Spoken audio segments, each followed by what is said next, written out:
सुगंध दशमी भाद्रपद महिन्यात साजऱ्या होणाऱ्या अनेक व्रतांपैकी सुगंध दशमी हे एक आहे. या व्रताच्या पूजनाबद्दल एक कथा अशी आहे. जम्बूद्वीपातील भारत क्षेत्रात असलेल्या विजयार्ध पर्वतावर शशकपूर नावाचे एक नगर होते. त्या नगरात प्रियंकर नावाचा राजा आपल्या कमल नावाच्या राणीबरोबर सुखाने राज्य करीत होता. त्याच नगरात सागरदत्त नावाचा एक श्रेष्ठी होता. त्याला धनदत्त नावाची सुंदर पत्नी होती. त्यांना मनोरमा नावाची सुंदर मुलगी होती. तिला आपल्या सौंदर्याचा फार गर्व होता. ही मनोरमा नेहमीप्रमाणे आपल्या महालाच्या गच्चीवर तांबूल म्हणजेच पान खात उभी असे. त्याच वेळी आचार्य समाधिगुंत मुनिराज मासोपवासानंतर आहारचर्येसाठी तेथून जात होते. मनोरमाने मुनिराजांना पाहून त्यांच्या अंगावर थुंकले.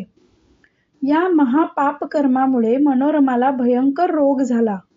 ती दुःख भोगून शेवटी मृत्युमुखी पडली आणि पुढच्या जन्मात कुत्री, डुक्कर अशी अवनत जन्मे घेतली. एका जन्मात जैन मंदिराजवळून जात असताना एका मुनींनी तिच्या कानात नमोकार महामंत्र सांगितला. त्याचे श्रवण करताच डुकराचा प्राण सुटला.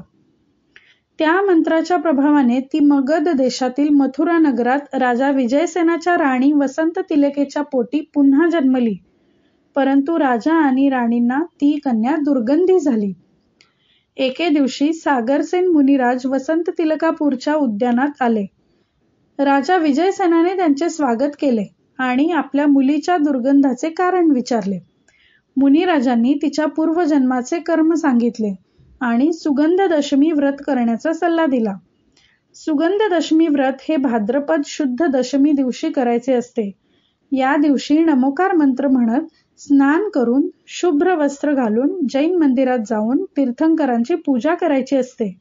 हे व्रत 10 वर्षे केले आणि त्यानंतर उद्यापन केल्यास व्रताचे अनेक फळ मिळते.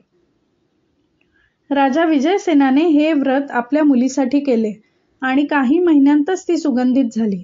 शेवटी तिचा विवाह मदन कुमाराशी झाला. दोघांनीही जैन धर्मानुसार जीवन व्यतीत केले.